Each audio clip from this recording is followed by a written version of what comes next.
दोपहर की अजान हो गई। वो बुजुर्ग तुरंत वजू करने लगे। वजू करके जब उन्होंने जांजा बिछाने के लिए पकड़ा तब उसकी बहू गुस्से में आकर जांजा को पकड़कर फेंक दिया और कहने लगी, ये क्या तरीका है? काम छोड़कर रोज जांजा पर बैठ जाते हो।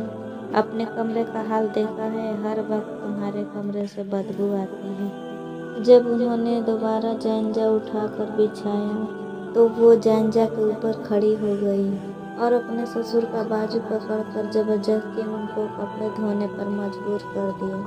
कपड़े धोने के बाद उन्होंने सोचा कि अब मैं काजा नमाज ही पढ़ लेता हूँ, मगर उसकी बहू दोबारा आ गई और हुक्म चलाने लगी। मैं अपने घर में दोपहर को ताज़ा दूध की चाय पीती थी। जब से यहाँ आई हूँ मुझे ताज़ा दूध की चाय नहीं मिली है और ऊपर से सारे घर का काम मुझे ही सौंप दिया गया है। और हाँ, मेरी बात कान खोल कर सुन लो, जब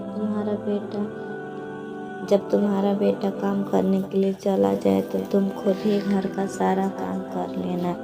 मैं तुम्हारे बाप की नौकर नहीं हूँ कि तुम्हारे लिए खाना बनाऊँ। बेचारा लकड़हारा सारा दिन काम ही करता और जितना हो सके अपनी बहू से छिपकर अल्लाह की इबादत करता। बढ़ापे की वजह से वो बहुत ज़्यादा कमज़ोर हो गया था।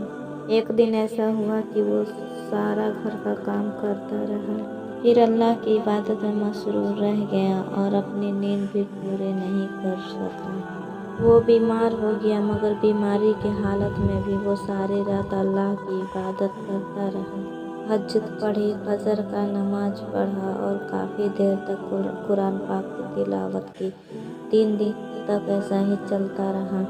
रात को इबादत, दिन को काम, और काम करते हुए हर वक्त उसके मुंह पे अल्लाह का जिक्र ही रहता था, क्योंकि उसका कहना था कि काफ़ी दिन से मैंने अल्लाह की इबादत ठीक से नहीं की है।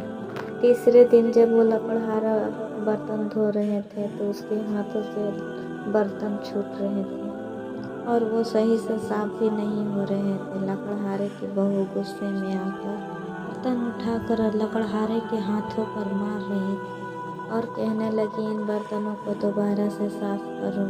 हम कोई जानवर थोड़ी न है कि गंदे बर्तनों में खाना खाएंगे।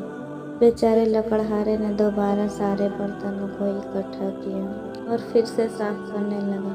आगे का वाक़या नेक्स्ट वीडियो में बताएंगे। प्लीज़ हमारे चैनल को लाइक सब्सक्राइब। अल्लाह हाफ़िज़।